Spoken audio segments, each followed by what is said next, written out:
Podcast. And now, Twin and Chevie.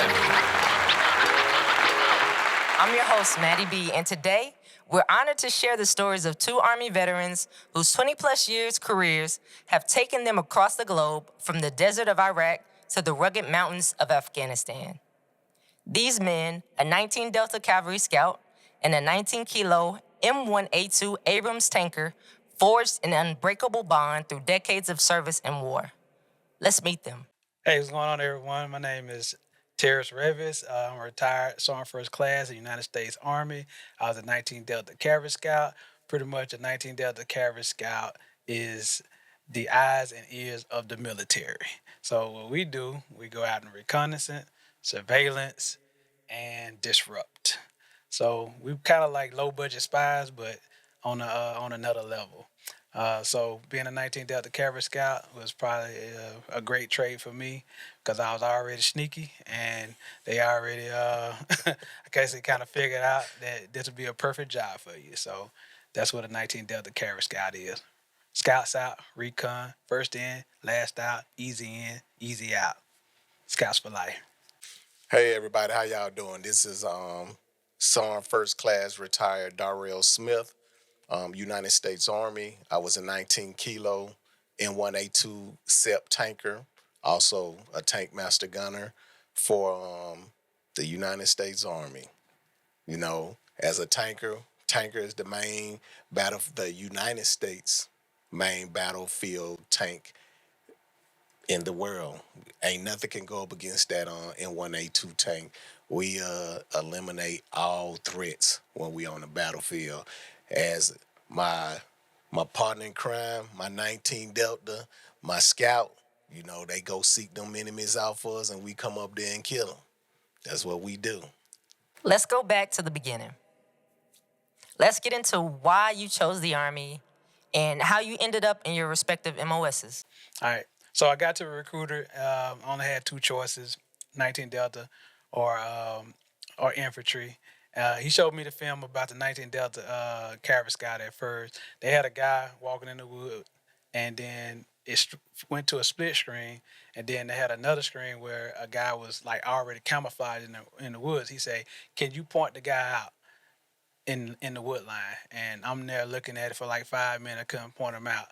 And then he hit the play button, and then the guy stood up. I was like, that's what I want to be right there. I want to be that. And I was like, he said, also, they used to have motorcycles. At the time, scouts used to have motorcycles. So I was sold on all that. I like, yes, I want that job right there. He like, good, because you didn't want infantry. I'm infantry. And yeah, you probably wouldn't like infantry. But to come to find out, as being a 19 Delta Cavalry Scout, we're infantry, we're armor, we're mortars, we're FA, we call for fire. We got like 5-6 jobs in one. So at the end of the day, everybody's job in the military starts with infantry. So everybody's infantry. That's true. Yeah. But what made me, I'm at the MEP station. Hey, some of y'all gonna laugh at this one. So Columbus, Mississippi got an Air Force base. So I was in the Air Force ROTC. So I ain't know nothing about the Army. So I get to the map station, choosing my MOS. So they pulled up 19 Delta, 19 kilo, and supply. So they playing the video for the scouts. It was a guy on a motorcycle, but it was a Vietnam era. I'm like, I said, no, I don't want to do that. And so they pull up for the 92 Yankees. The 92 Yankees is supply. So I said, do they walk? He said, yeah. Then I said, I want a job that I don't walk. And then so he pulled up the video for the tanks. And then I'm watching the tanks, you know, nice little video. I end up and said, hey, can I drive for the general?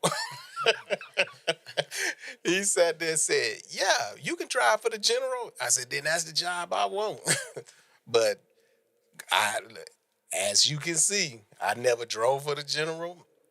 And I was like, wow, they got me. Because here's the crazy thing. And I'll talk about that later down the road. When I got to my first duty station, I wasn't even on a tank.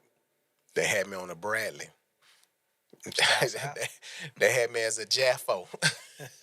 So if you don't know what a Jaffo is that guy in the back of that Bradley that when they stop, you had to dismount and go out there like my partner in crime said. Your first MOS is infantry. So my first couple of field problems, I'm out in the woods, low crawling. I feel I'm back in basic training. That's how I picked that MOS. So let's talk about your deployments. You both served in Iraq and Afghanistan. Can you share some of the most impactful moments? Well, for me, my most eventful event in Iraq, it's it's gonna build a real tight knit um camaraderie between you and your platoon and your fellow brothers and sisters in arms, because at the end of the day you have to look out for each other. My most impactful event, it was November November 10th, 2000 2006. I'm out on a mission, you know. I'm out there. It for me, if you believe in God, my platoon, they'll tell you before I went out that gate, I always prayed. That day, they called me out early, so I got out there. I forgot to pray. So as me and my tank crew and we went out in sections. So when my section went out, as I'm hitting the gate, I said, "Oh, I forgot to pray." So I started praying as I was riding down Tampa. That's Highway 1 in Iraq. And for some reason that whole day, I just kept feeling something, something wasn't right. And so I'm south of Balad. I get a call that my brigade sergeant major was pinned down in a firefight. So me and my section, we turned around to go back to help him get him out that firefight. But as we turn around and I'm heading towards his location, my sergeant major location, I end up my tank got hit with a 600-pound IED. And if you know what a tank looked like, the whole left side of my tank, the skirts was ripped off. The back of my deck with an engine that was peeled open like a can opener. My tank ended up in a canal. I was knocked unconscious. My loader, was kind of knocked unconscious. My gunner and my drivers was good. But when I finally got out the tank, you're full of adrenaline. So it's like I'm not knowing I'm bleeding. So the whole right side of my face and I had on some Nomax. Nomax is like a big onesie for the folks that's in the army. So the medics was there. They like, "Hey, Sergeant Smith, I need you to sit down." I said, I'm good. They said, "No, you ain't." So, I had a gash like right here on the right corner of my eye. And they like, "Hey, you was knocked unconscious. We got to medevac you." So they medevac me to Balad. The whole time I'm in Balad, I'm like, "Hey, send me back to my platoon." So for some reason they thought something was wrong with me. So for them to send me back, they sent me to mental health. So they did send me back to my unit, but that message got back to my unit before I got there. They said, "Do not send him back out there in sector because we feel he gonna go out there and retaliate." Because the area we was out there in, the villages we was in, you already knew where the hostile forces was at. So I don't think I would have, but for some reason they felt that I was gonna go out there and destroy that village. So that was one of the things that I definitely remember to the day I die. Is that incident. There's some other most stuff in there, but it ain't worth mentioning his name. But I thank God that he definitely I'm walking and I'm talking because I seen folks die from less. Yeah. Oh, so what's the IED for the people who? IED is improvised explosive device. So with that, that's a lot of folks will say, "Oh, the Middle East is a third world country," but they take everything that they have and can make a lot with it. It's I seen IEDs, and I know like you have too, out of a pop bottle, a little can. Them EFPs look just like a EFP. Um, I forgot what them EFPs were. Explosive projectile. So it like if you remember the old coffee cans, that's what they look like. And when I say they did more damage than a IED do to a vehicle. My first encounter with those, I was like, it was ripping through tanks. For a long time, I used to think tanks was the only time I thought you could really destroy a tank is from the bottom. They was ripping through them tanks like it was tin. Yeah, that's facts. That's fact. Oh, I didn't know we was gonna get this deep early, but hey, let's get it, man. That was impactful. I would say, yeah, my first encounter, or I guess I wouldn't even say the first contact, but something that always stuck in my mind is that being in Iraq, I thought when we first got to the country, like in the movies, that as soon as you land on the helicopter, they're gonna be shooting at you and firing. Like it took us almost 2 weeks to get Yeah, to Taji. You know what I'm saying? yeah, Because it comes in phases, and then you got to get in. You got to get there. You stop so many times. You got to confirm your zero. Make sure your weapon work and all this other stuff before you even go out to where you're going. But we had to go take over this old mall. It was like an old shopping center. It was it was like I don't want to get too deep, but it was dead bodies in the basement. It was flooded out, so we had to clean all that out. It was bombed in the middle. Somebody had already, IED'd it to death or whatever. So that was what we was gonna be living for the next 15 months. yeah. Uh, It was rough but over there. they the way we had, it was so the place that we stayed was so bad that Geraldo came out there and did an interview. We got all this stuff is documented. You can research it. He was like, going off on our sergeant major, like, hey, why you got your soldiers living out here? Like, no, we have to live out here because to his thing, going back and forth from Taji to where we was at, we'd have got hit every day. So Yeah, why? So they moved us into the middle of a sector, which is Sada City area, Al Shab, and we work from there. So we won't have to travel back and forth from Taji and get hit every day. But even with that, so many impactful things came out of that. When you first got in there, they started shooting at us. We had called it the Battle of Callahan. So they were shooting, they was testing us, doing pop shots. We had to do that. And I would say the most impactful thing I probably had, and this is why I tell people when he was going back to saying, stay prayed up, definitely got to stay prayed up because one incident that showed, I always knew God was real, but I was out on sector, we was out on mission, and we always have like little cards with the people name on our HVT. HVT is high value target, and that was a human personnel. So we going out finding these people who make bombs, people who set out IEDs that probably help blow you up yeah, and with all that stuff. So these are people that we hunt down. And I remember I spotted this guy and he looked at the picture, like, oh, that's him. And we pulled him over, got him out the car. Not sure who he was, so we got him out the car. It just started raining down on him. When I say make it rain, like they pinpointed all our 4 trucks and made it rain on him. So we heard it coming in. I grabbed the guy, threw him under the Humvee. I had to lay on top of him with my body armor, and it was probably about 8 rounds landed all the way around. Nobody got touched. Not a scratch, not a nothing. yeah. It's stories Yeah, like you that know what I'm because saying? even like how you were saying, it was an incident that it bothered me.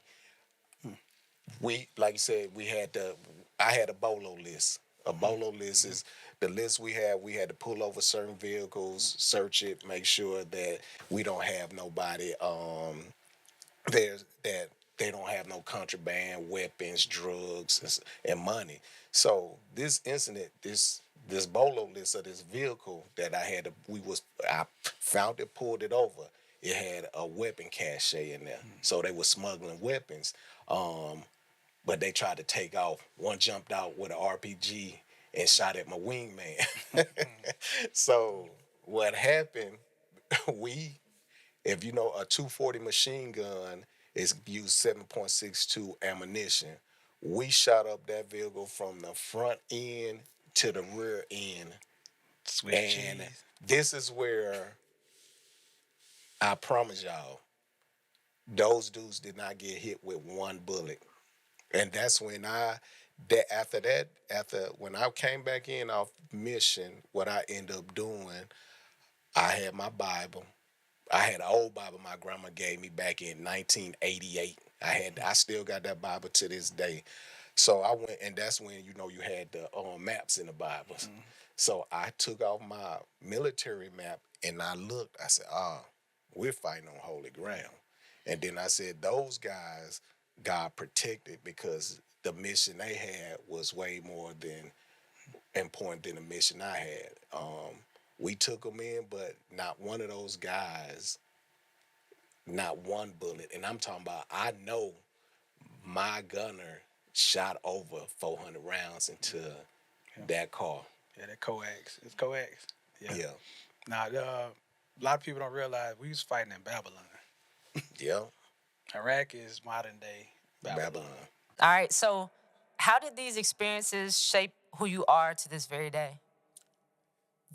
How the experience of me going to war shaped my experience for today. The experience I took from it is that um, you definitely got to trust in God. You definitely have to give thanks to God, because personally, I can honestly say I'm a walking testimony, because I definitely I'm walking. I do have fracture vertebrates in my back, but you couldn't tell because I still get out there and run.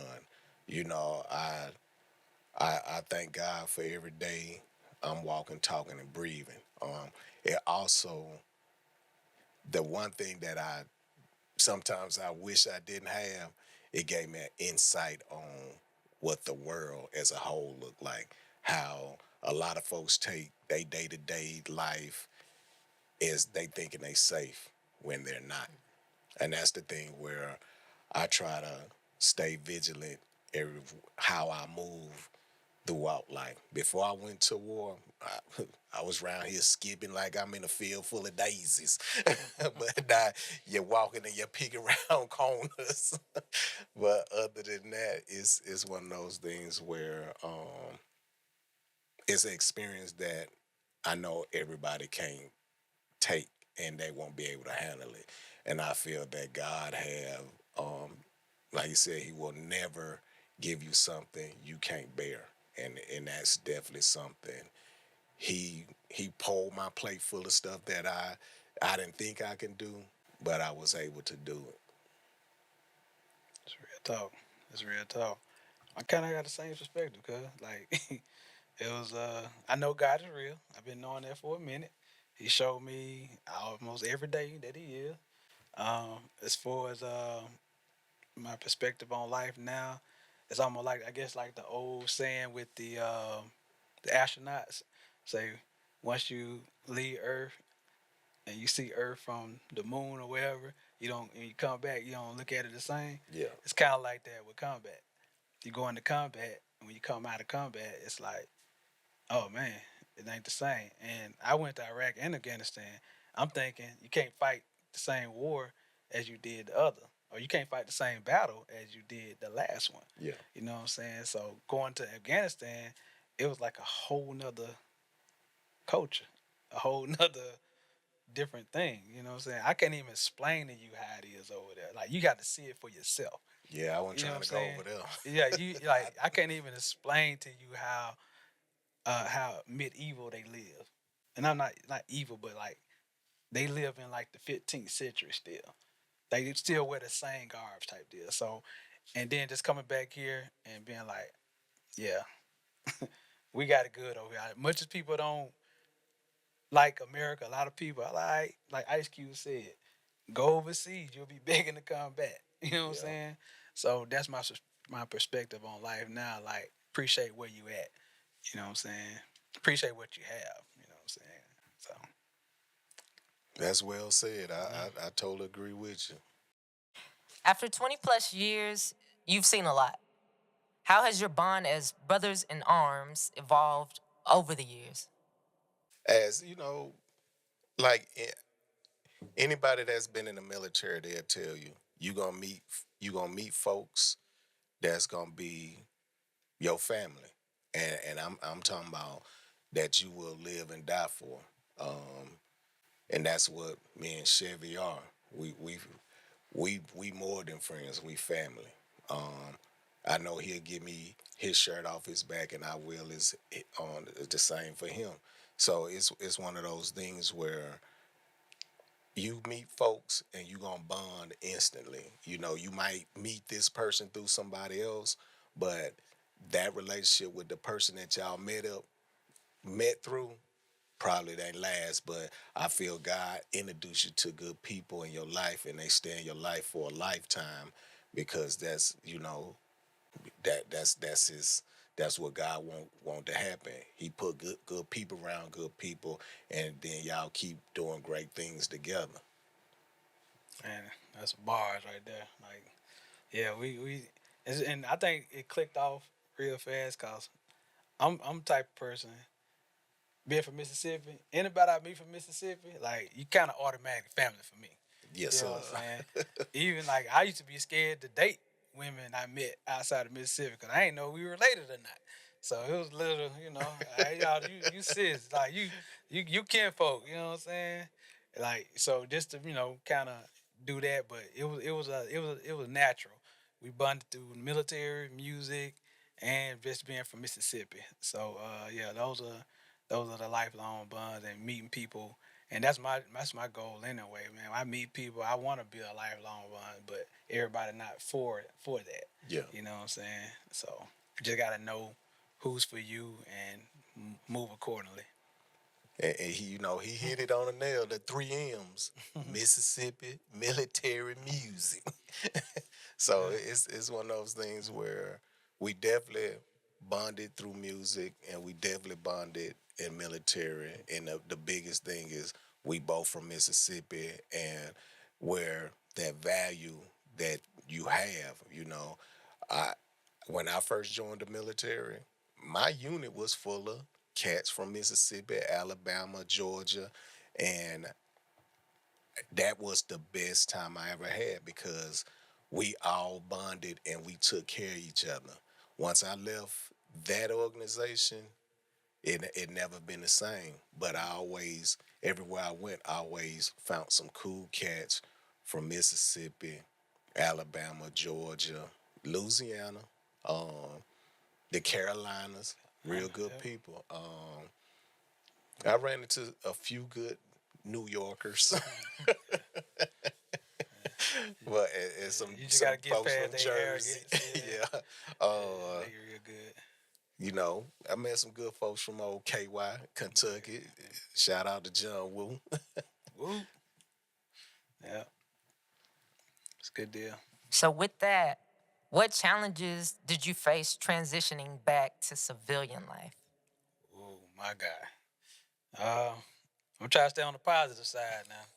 So, um, the good thing about the transition when I got out the military in 2015 was they had a thing called Soldier for Life, and it's like a 6 months transition to get you into the civilian world. And I also was going to counseling too at the time, cause I was told like, hey man, you might want to go to counseling before you got out the military, so you can deal with whatever whatever you had going on in your deployments or whatever. Make sure your mental and your physical is right.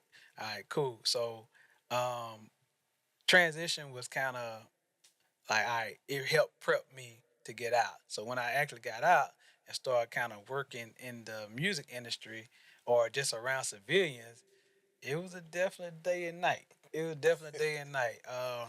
And I can say the main thing was the time. Yeah. Like I say, you in the military, on time is late. 15 minutes is, you You're know on what I'm time. saying? You know what I'm saying? 15 minutes early. So it was that dynamic. It was the discipline. It was the cohesion that you had. Because I got out and I started working for this driving company called Groom Transportation. And that was a good job because the guy who owned it was prime military.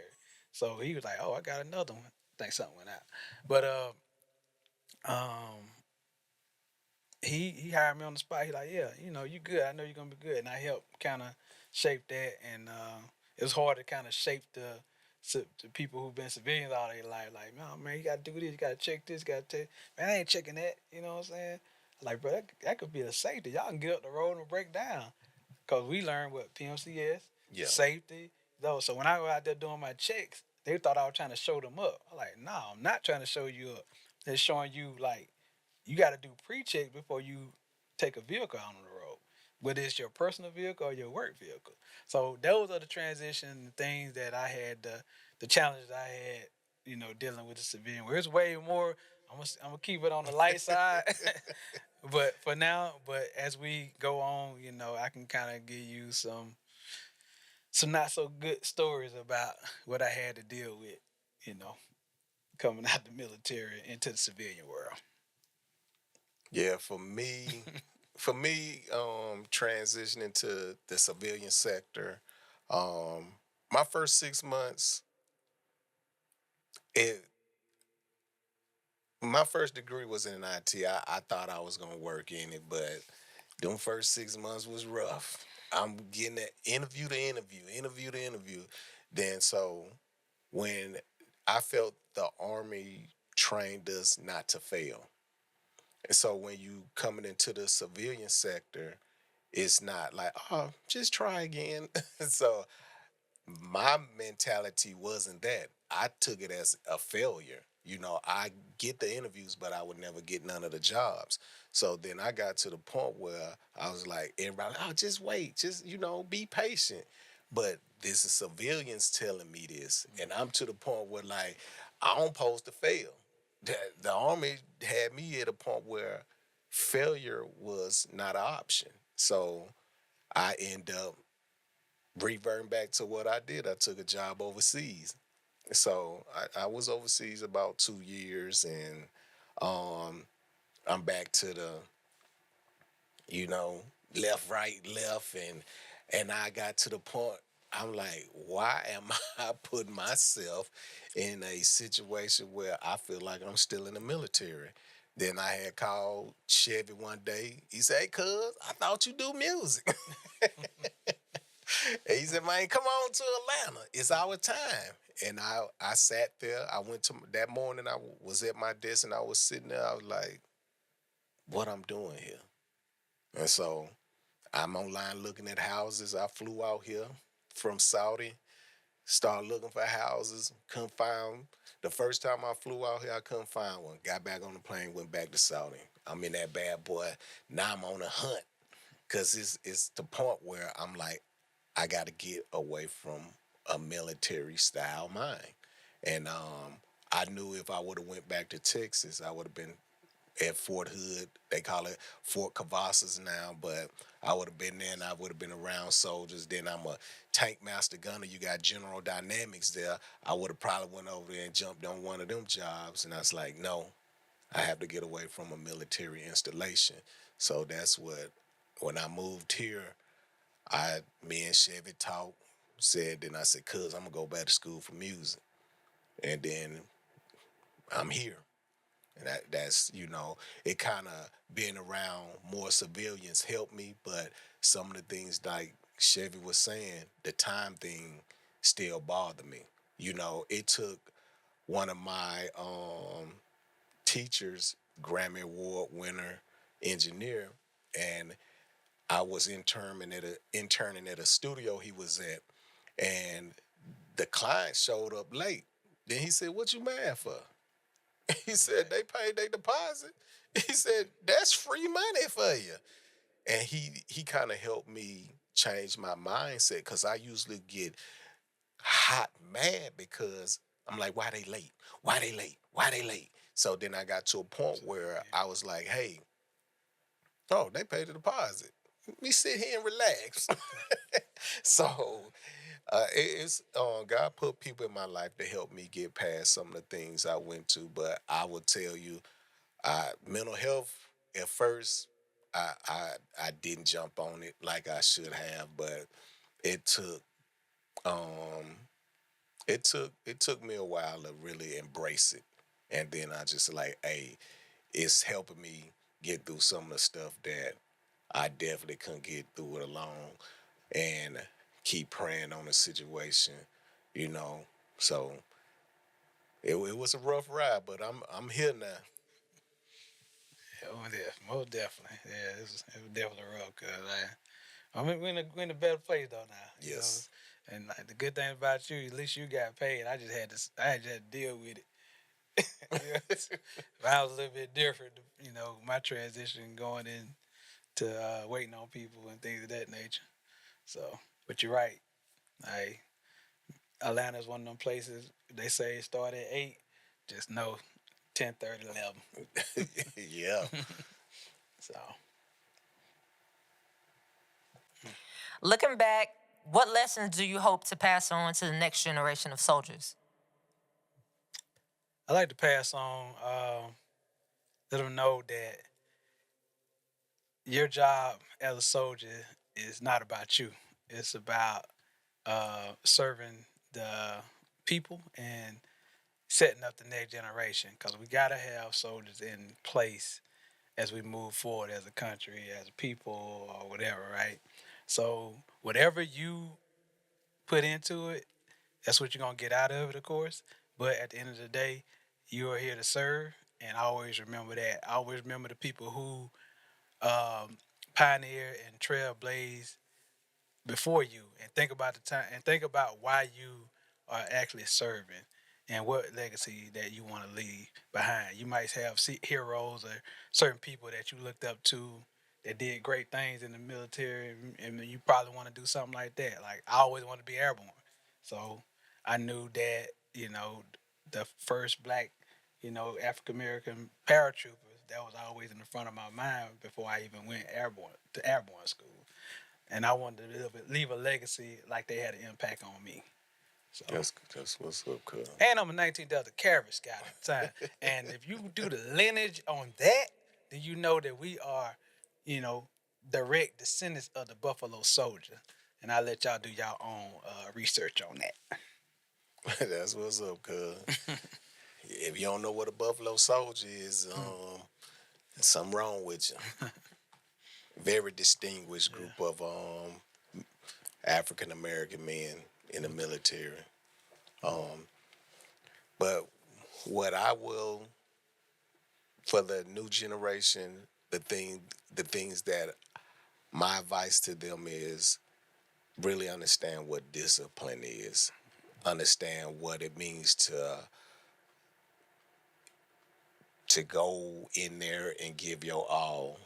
Don't half step at it because a lot of folks think it's easy when it's really not.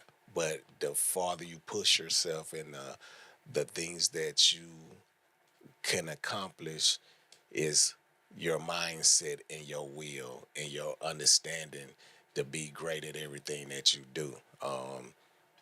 Like my kinfolk said, he wanted to be a paratrooper. I wanted to, but they wouldn't let me. I was a little, cause I drove a tank and rode in the tank, shot a tank. They said, "Hey, what you gonna jump out of the sky in the tank?" They told me no. But I was down there for Fort Benning. I used to watch those guys jump out those airplanes, and my little heart fluttered because I really wanted to do it, but they wouldn't let me. I tried to go to Air South School, they wouldn't let me. So I end up going to the Master Gunner course. It was tough, but I wanted them wings and that little I wanted that little parachute on my uniform. I want to say airborne, Yeah. Hey, you still can get one. but I won't be real. Yeah. No. Oh, you talking about that civilian? Yeah, you go skydiving. We take you skydiving. But to the new generation, you have to believe in yourself and understand that it's not gonna come easy. If you work for it, you appreciate it once you get it. What's your advice for those considering a military career?